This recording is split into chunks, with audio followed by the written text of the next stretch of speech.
Hey guys, Lord Naren White here, the Holy Ghost, the one true God, back with you with the next video in my series, Great Expectations. Without further ado, returning to Great Expectations by Charles Dickens. Not to make Joe uneasy by talking too much, even if I had been able to talk much, I deferred asking him about Miss Havisham until next day. He shook his head when I then asked him if she had recovered. "Is she dead, Joe?" "Why, you see, old chap," said Joe in a tone of remonstrance, and by way of getting at it by degrees. "I wouldn't go so far as to say that. That's a deal to say, but she ain't. Living, Joe?" "That's nigh where it is," said Joe. "She ain't living." "Did she linger long, Joe?" "Arter you was took ill, pretty much about what you might call. If you was put to it a week," said Joe, still determined on my account to come at everything by degrees. "Dear Joe, have you heard what becomes of her property?" "Well, old chap," said Joe, "it do appear that she had settled the most of it, which I mean to say tied it up, on Mrs. Stella. But she wrote out a little codle shell in her own hand a day or two afore the accident, leaving a cool 4,000 to Mr. Matthew Pocket. And, why, do you suppose, above all things, Pip, she left that cool 4,000 unto him? Because of Pip's account of him, the said Matthew. I am told told by Biddy that the writer," said Joe, repeating the legal turn as if it did him infinite good. "Account of him, the said Matthew, and a cool 4,000, Pip." I never discovered from whom Joe derived the conventional temperature of the 4,000 points, but it appeared to make the sum of money more to him, and he had a manifest relish in insisting on its being cool. This account gave me great joy, as it perfected the only good thing I had done. I asked Joe whether he had heard if any of the other relations had any legacy. "Miss Sarah," said Joe, "she have £25 per annum for to buy pills, on account of being bilious. Miss Georgiana, she have £20 down. Mrs. What's the name of them wild beasts with humps, old chap?" "Camels," said I, wondering what he could possibly want to know. Joe nodded. "Mrs. Camels," by which I presently understood he meant Camilla. "She have £5 for to buy rushlights to put her in spirits when she wake up in the night." The accuracy of these recitals was sufficiently obvious to me to give me great confidence in Joe's information. "And now," said Joe, "you ain't that strong yet, old chap, that you can take in more nor one additional shovelful today.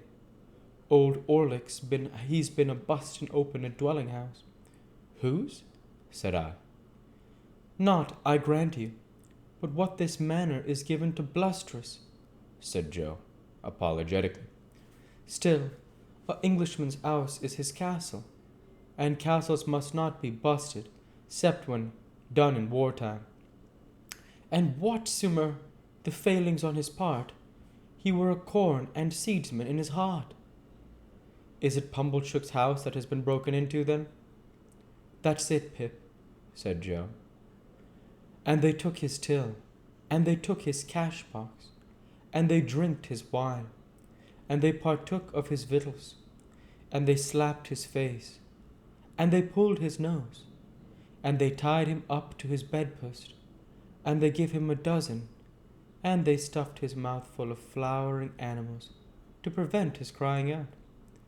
But he knowed Orlick, and Orlick's in the county jail." By these approaches we arrived at unrestricted conversation. I was slow to gain strength, but I did slowly and surely become less weak, and Joe stayed with me. and I fancied I was little Pip again. For the tenderness of Joe was so beautifully proportioned to my need that I was like a child in his hands.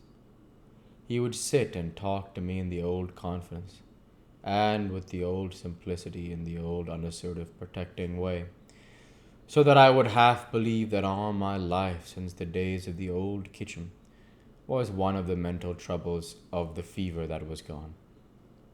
He did everything for me except the household work, for which he had engaged a very decent woman, after paying off the laundress on his first arrival, which I do assure you, Pip, he would often say, in explanation of that liberty. I found her tapping the spare bed, like a cask of beer, and drawing off the feathers in a bucket for sale, which she would have tapped your next, and drawed it off with you laying on it, and was then carrying away the coals gradually, in the soupertine and vegetable dishes, and the wine and spirits in your Wellington boots.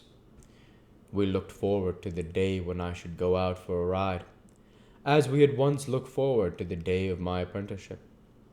And when the day came, and an open carriage was got into the lane, Joe wrapped me up, took me in his arms, carried me down to it, and put me in, as if I were still the small helpless creature to whom he had so abundantly given of the wealth of his great nature.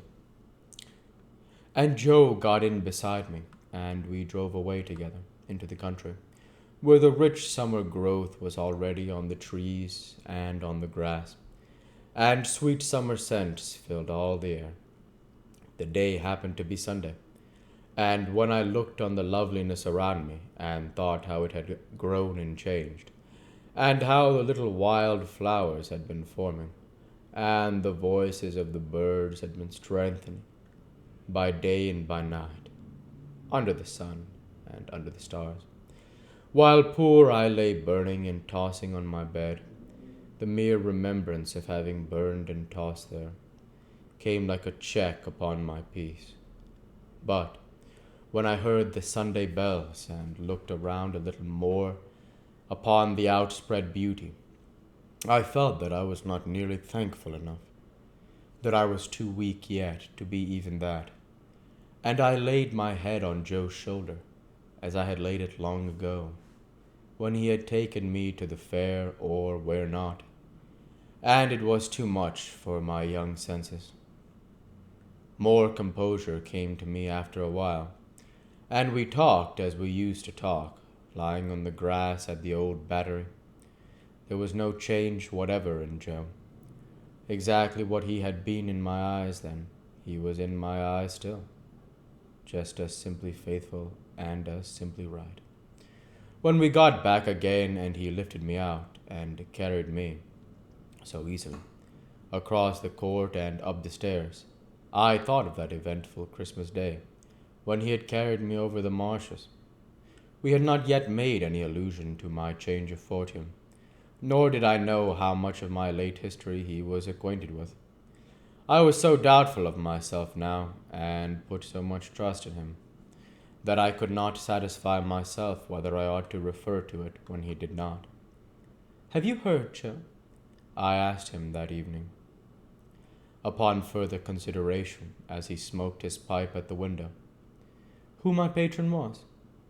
I heard, returned Joe, as it were not Miss Havisham, old chap. Did you hear who it was, Joe? Well, I heard it as it were a person, who sent the person what give you the banknotes at the Jolly Bargeman, Pip. So it was. Astonishing, said Joe, in the placidest way. Did you hear that he was dead, Joe? I presently asked with increasing diffidence. Which? Him as sent the banknotes, Pip? Yes. I think, said Joe, after meditating a long time, and looking rather evasively at the window seat, as I did hear tell that how we were something or another in a general way in that direction.